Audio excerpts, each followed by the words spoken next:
দিতে হবে। ওর বড় ভাই আমি, সম্মানের দিকে কথা বুঝে আসছে, আমি ওর নাম করতেছি নি। আমি একটা ছোট্ট কথা বলবো, ভাঙড়ে এয়ারপোর্টের নামে জমি নিতে গেছিলো, জানেন তো? নিতে পেরেছে?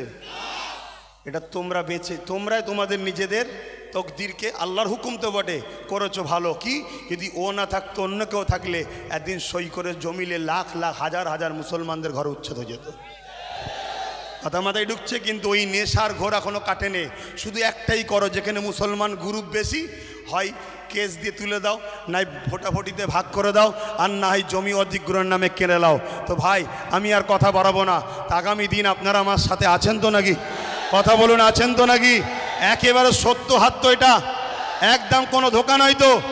অনেক কষ্ট করে যেতে হবে, গাড়ির পয়সা খরচ করে। সরকার নয়, আমি সরকারি ফান্ড নেই, সরকার নয় সরকারি ফান্ড নেই। আর আমাকে পিছন থেকে সরকারও দেয়নি যে আব্বাস তুমি একটু নেবে যাও।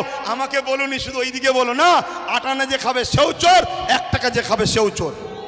কথা বুঝে আসছে না? নাই তো সেই জায়গায় হাত নামান। আগামী দিন বাপ ভাই আমার সবাইকে একটু সংগঠিত হতে হবে। মা বোনেদের ঘরে বাড়ি বাড়ি গিয়ে শোনাবেন যে ওয়াকাব আমাদের বাঁচাতে গেলে গণতান্ত্রিক প্রক্রিয়ার সংগ্রাম যেমন, আর একটা হলো কি, লাঠি তৈরি করতে হবে। লাঠি বোঝেন না? হ্যাঁ, যেখানে বিল হচ্ছে সেখানে যদি আপনার লোক থাকে, বিল ধরে ছিঁড়ে ফেলবে। বেশি কথা বললে চেয়ারের উল্টো দিক দিয়ে দেবে। ওই দরকার আছে না? নাই? হ্যাঁ, কেন তুমি সংবিধান বিরোধী কাজ করছো? এর জন্য লোক দরকার আছে। আর এই ত্যাগ স্বীকার করতে আপনাদের ঘরে একটা জিনিস করতে হবে, কি, নিজেদের মধ্যে আমি বড় হব, আমি বড় হব, আমি বড় হবে স্বপ্ন ছাড়তে হবে। নিজের বাচ্চার ভবিষ্যতের জন্য আসো, সব কিছু কুরবান করো। লোভ লালসা কুরবান করো, চিটিংবাজি ধোকাবাজি কুরবান করো। 2-4টে গাদ্দার গাদ্দারি করেছে বলে চিন্তা করনি। মনে রাখবে, ও গাদ্দারদের চিন্তা করার দরকার নেই। আল্লাহ যেটা করে ভালোর জন্য করে। পচা ঝাঁজ বেরিয়ে যায় ভালো, কারো জন্য কোনো কিছু আটকায় না। যাক, কেন্দ্র সরকারের বিরুদ্ধে আমাদের এই সংগ্রাম আজ থেকে শুরু হলো। 6 ডিসেম্বর মসজিদ ইনশাআল্লাহ, বাবরি মসজিদ ইনশাআল্লাহ, বাবরি মসজিদ ইনশাআল্লাহ। হাত লম্বা করে তুলে বলুন, হবে ইনশাআল্লাহ, ইনশাআল্লাহ। নারে দিবে, আরো দিল খুলে নারে দিবে, নারে দিবে। লব্বাইক ইয়া রাসূলুল্লাহ, লব্বাইক ইয়া রাসূলুল্লাহ। ভারতবর্ষ, ভারতবর্ষ, ভারতবাসীর ঐক্য, ভারতবাসীর ঐক্য, ভারতবর্ষের সংবিধান নারে দিবেন। পুলিশ বন্ধুদের সঙ্গে আমাদের কোনো রাগ নেই, তারা আমাদের বন্ধু, তারা আমাদের বন্ধু। কিন্তু অশুভ লোকের হাতে ক্ষমতা চলে যাওয়ার জন্য পুলিশ বন্ধুরা বাধ্য হয় পরিবার, চাকরি, নিজের জানের হেফাজতের জন্য আমাদের উপরে লাঠিচার্জ করতে বাধ্য হয়। কথা বুঝে আসছে? তারা আমাদের বন্ধু, তারা কখনো চায় না। তারও তো ঘরে মা বোন বউ বাচ্চা আছে, তারাও তো একটা বদদুয়ার কথা মনে করে যে হাই লেগে গেলে, বদদুয়া লেগে গেলে শেষ হয়ে যাবে, আমার ছেলের ক্যান্সার হয়ে গেলে কি হবে। তাই তারা জুলুম করতে চায় না, কিন্তু বদমাইশ লোকের হাতে ক্ষমতা চলে যাওয়ার জন্য বদমাইশি করছে। কথা বুঝে আসছে? তো যাক, চিন্তা করার কিছু নেই।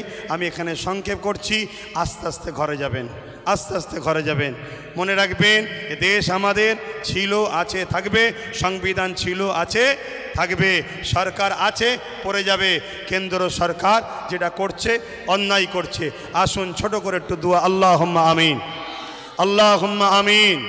আয় আল্লাহ, হাবিবের খাতির রহমত করে দয়া করে আমাদের এই চেষ্টাকে আপনি কবুল করেন। আমরা ভুল করেছি আল্লাহ, বারবার সেকুলার নামে ভণ্ডগুলোকে বিশ্বাস করে মেহনত করে তাদের জন্য লড়াই করেছি, ভাই ভাই খুনোখুনি করেছি, মারপিট করেছি। আজকে সেই সেকুলার গুলো সব ডুব মেরেছে। আর কেন্দ্রের জালিম সরকার মসজিদ, মাদ্রাসা, দিন ইসলামের ওয়াকাফের উপরে হাত দিয়েছে। মালিক, আপনার কাছে দোয়া চাই, ফেরাউন যেভাবে মিটেছে এদেরকেও মিটাবেন, নমরুদ যেভাবে মিটেছে এদেরকেও মিটাবেন, সাদ্দাত যেভাবে মিটেছে এদেরকেও মিটাবেন। মালিক, আমার দেশকে এই জালিমদের হাত থেকে হেফাজত করুন। আমার দেশের সেনাবাহিনী, পুলিশ বাহিনী, বিএসএফ বাহিনী যারা সংবিধানকে নিয়ে চলে, তাদেরকে সুস্থ জীবন দিন, তাদেরকে পরিবার বাচ্চাদেরকে হাসি খুশিতে রাখেন। আমার দেশের সনাতনী, হিন্দু, জৈন, খ্রিস্টান, শিখ, পাঞ্জাবি, বৌদ্ধ, সমস্ত ধর্ম বর্ণের ভাষার মানুষ সবার মধ্যে মানব বন্ধন দিন, সবাইকে মিলেমিশে রাখেন। এই তামাম কায়নাতের সৃষ্টিকর্তা আল্লাহ, জানি আপনি আমাদেরকে পরীক্ষা নিতে শুরু করেছেন যে তোরা আমাকে কত ভালোবাসিস দেখবো। আল্লাহ আপনার পরীক্ষায় যেন আমরা নিজেদের জানকে দিয়ে হলো এই জালিমের গদিকে তুলতে পারি, এই ক্ষমতা আপনি আমাদেরকে দেবেন আল্লাহ। আয় আল্লাহ, আপনি আমাদেরকে পরীক্ষা নিচ্ছেন, পাশাপাশি আপনার কাছে ভিক্ষা চাই, আপনি আমাদেরকে আরও কামিয়াবি দেন। এখান থেকে দোয়া আছে আমার ছোট ভাইকেও আপনি কামিয়াবি দেন, আরও যারা নাই পরাণ সত্যের সাথে কাজ করছে তাদেরকেও কামিয়াবি দেন। মালিক, ধোকাবাজ, চিটিংবাজ, প্রতারণাকারী, ছদ্মবেশী, মুনাফিক মুসলমানদের থেকেও আমাদেরকে সতর্ক থাকার তৌফিক দেন। আমার রাজ্যকে সুন্দর রাখুন, ভালো রাখুন, নিরাপদে রাখুন। প্রশাসন বন্ধুদেরকে আল্লাহ তাদেরকেও সুন্দর জীবন দেন। তাদের উপরে অনেক চাপ প্রেশার, তারপরেও দোয়া চাই মালিক তাদের পক্ষ থেকে যারা নিরপেক্ষভাবে কাজ করে তাদেরকে ভালো রাখবেন। আর যদি কেউ গায়ের জোর, পাওয়ারের জোর দেখায় মালিক, তার বিচারও আপনার কাছে দিলাম মালিক, আপনি তাদের বিচার করবেন। এই সাধারণ মানুষকে আপনি হেফাজত করবেন। এই সংগঠনের ছেলেদের প্রচেষ্টাকে কবুল করুন। আমিন। লা ইলাহা ইল্লাল্লাহ মুহাম্মদ রাসূলুল্লাহ।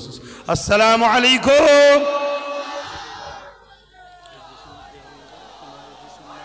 না না, আমরা বিভিন্ন জায়গায় প্রোগ্রাম আরও করছি, আপনাদের এখান থেকে শুরু হলো তো যাক, আস্তে আস্তে যাবেন, আস্তে আস্তে যাবেন। যেদিন আমি কলিকাতায় ডাকবো খবর পেলে একটু সময় দিতে হবে, আশা রাখছি, আশা রাখছি। আস্তে আস্তে যান, আস্তে আস্তে যান। আসসালামু আলাইকুম।